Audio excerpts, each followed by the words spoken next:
എത്രത്തോളം നിങ്ങൾക്ക് അത് ക്ലിയർ ആവുന്നുണ്ടെന്നും അറിയില്ല. ഓക്കെ, അപ്പോ ചില ബീഡ്സും കാര്യങ്ങളൊക്കെ നമുക്ക് ചിലപ്പോൾ ഈ ഒരു 40 പോയിന്റില് ഇങ്ങനെ ഇടാൻ പറ്റിക്കോളണമെന്നില്ല. അപ്പൊ നമുക്ക് യൂസ് ചെയ്യാൻ പറ്റിയൊരു നീഡിലാണ് 24. അപ്പോൾ നിങ്ങൾക്ക് ഇതും വാങ്ങി വെക്കണം നല്ലതാണ്.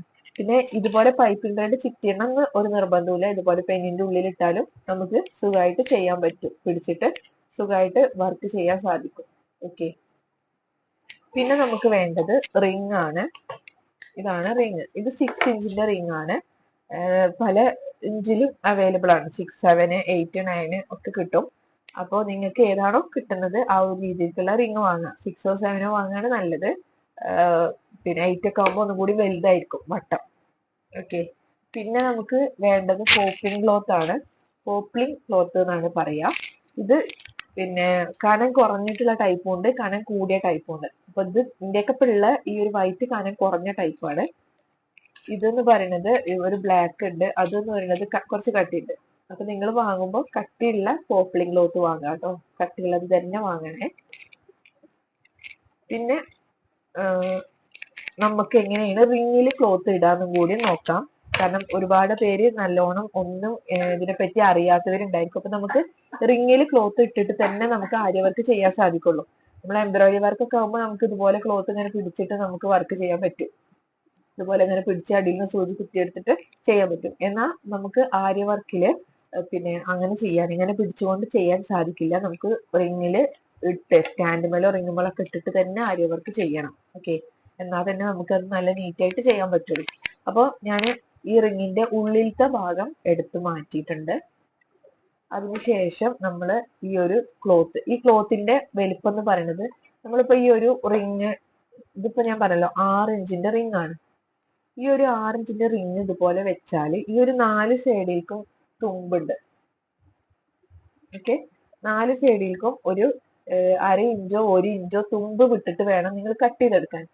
അപ്പൊ നിങ്ങൾ എത്ര ഇഞ്ചിന്റെ റിംഗ് ആണോ വാങ്ങുന്നത്, ഇപ്പൊ 7 ഇഞ്ച് ആണെങ്കിൽ ആ 7 ഇഞ്ചിന്റെ റിംഗ് ഇതുപോലെ വെച്ചിട്ട് 1 ഇഞ്ച് ഇവിടെ 1 ഇഞ്ച് ഇവിടെ 1 ഇഞ്ച് ഇവിടെ 1 ഇഞ്ച് ഇവിടെ തുമ്പ് വിട്ടിട്ട് വേണം ക്ലോത്ത് കട്ട് ചെയ്തെടുക്കാൻ.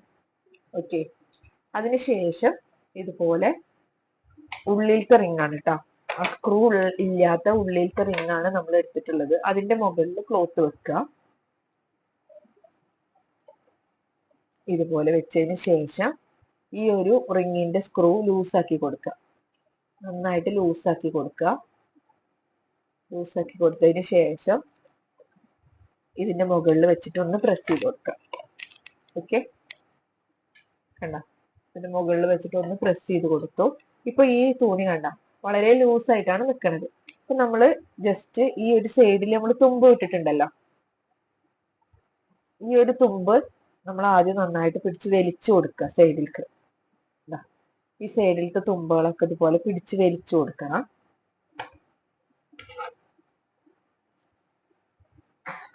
എല്ലാ സൈഡിലത്തെ തുമ്പും പിടിച്ച് വലിച്ചു കൊടുക്കുക. അതിനുശേഷം നമ്മൾ ഈ ഒരു സ്ക്രൂ ടൈറ്റ് ആക്കി കൊടുക്കുക.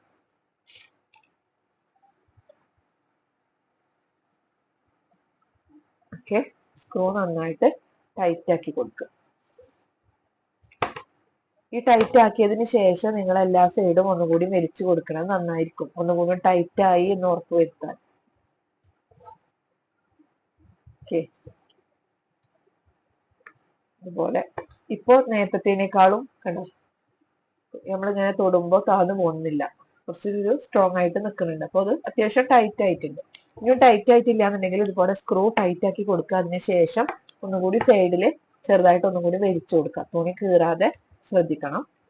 ഓക്കെ, അപ്പൊ ഇത് നന്നായിട്ട് ടൈറ്റ് ആയിട്ടുണ്ട്. ഓക്കെ, ഇങ്ങനെയാണ് റിങ്ങില് ക്ലോത്ത് ഇടുക കേട്ടോ. അപ്പോ നമുക്ക് മെറ്റീരിയൽസ് ഒക്കെ ഇപ്പൊ മനസ്സിലായെന്ന് വിചാരിക്കണം. മെറ്റീരിയൽസിൽ തന്നെ എന്തെങ്കിലും ഡൗട്ട് ഒക്കെ ഉണ്ടെങ്കിൽ നിങ്ങൾക്ക് ചോദിക്കാം കേട്ടോ. Okay, thank you.